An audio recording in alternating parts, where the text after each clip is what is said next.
What's happening YouTube? Just making a follow-up to a video from a few weeks ago talking about why you shouldn't buy the Chariazrd UPC, or at least at the time. So back then, and hopefully if you're interested in the video, a link should appear on the video, on this video here.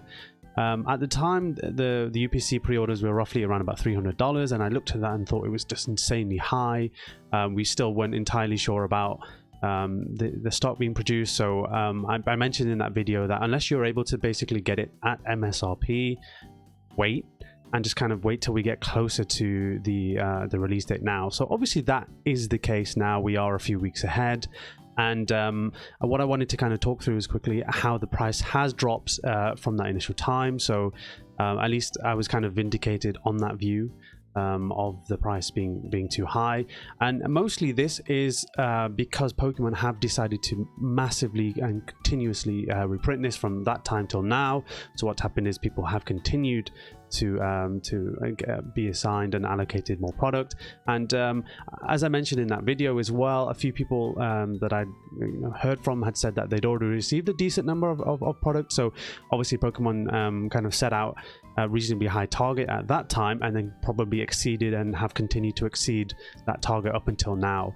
The box itself is obviously going to be released pretty quickly within the next week or so. So now that we are so very close to the release date, I think the initial kind of premise of that video has been vindicated in a sense that, you know, if you were interested at the time, you would have been pre-ordering for $300, and now hopefully we are a lot closer to that, and maybe even a lot of people will just be able to get a box at MSRP.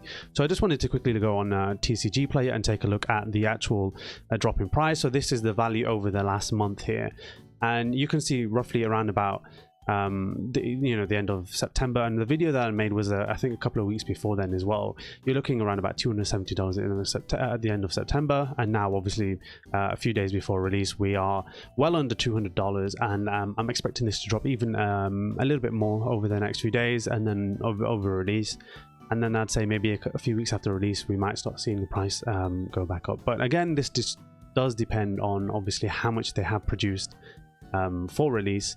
But it seems like Pokemon have done a good job to ensure that the price is where it is now, and might even continue to go down even before release. As I've mentioned, they probably have just continued to increase people's allocations so that there are just more and more available, meaning that it's obviously really pushing this price down.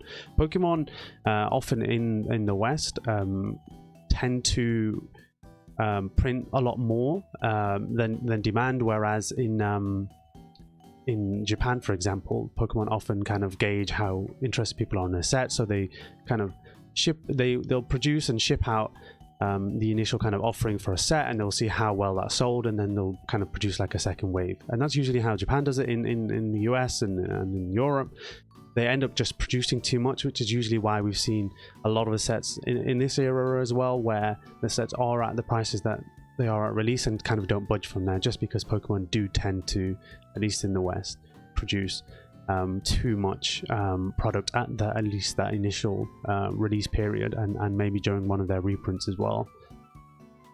I know that's a bit of a vague statement, or like a generic statement, and it doesn't apply in all cases, but generally that seems to be the case. They're a lot smarter in Japan with how they do release the product there, but because the demand, I guess, for the Charizard UPC is so high, they can kind of do this and just release a significant amount of product. And what does happen is that rather than it kind of crashing the price like it did for like a Chilling Reign or a Battle Styles, we will actually see the fact that demand is so high here that it's probably going to maintain a good price. And as I said, I'm seeing it in a few weeks starting to rise, which is obviously not what we've seen from sets like Chilling Reign and Battles. So yeah, that's kind of just a quick update, a few thoughts on continued thoughts on what's going on here. It'd be interesting to see how good the kind of print quality is with the promos, of course.